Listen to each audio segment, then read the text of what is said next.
വെട്ടുക നോക്കിയാലോ. ചുരിദാറിൻ്റെ കൈ നടും മടക്കി 4 ആക്കണം. 5 തുമ്പ് കൊടുക്കുക.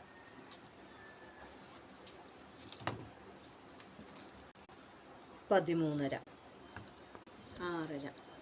മേലത്തെ കൈനീളം 13.5 ആണെങ്കിൽ 3.5 ഇഞ്ച് കുറച്ചിട്ടാണ് താഴ്ഭാഗം എടുക്കുക. അപ്പോൾ 10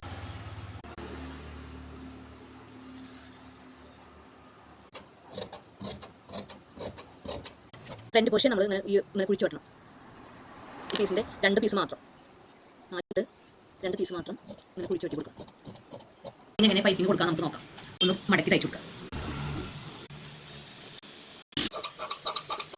ഒരു മടക്കായി തയ്ച്ചു കൊടുക്കാം. ചെറുതായിട്ട് വെട്ടിയിട്ടൊന്ന് ഓഫാക്കി കൊടുക്കാം. വെച്ചിട്ട് മറിച്ച് തയ്ക്കുക. മടക്കിയിട്ട് ഇതിൻ്റെ പെട്ടെന്ന് ചെയ്യാൻ പറ്റുന്നതാണ് പൈപ്പിംഗ്.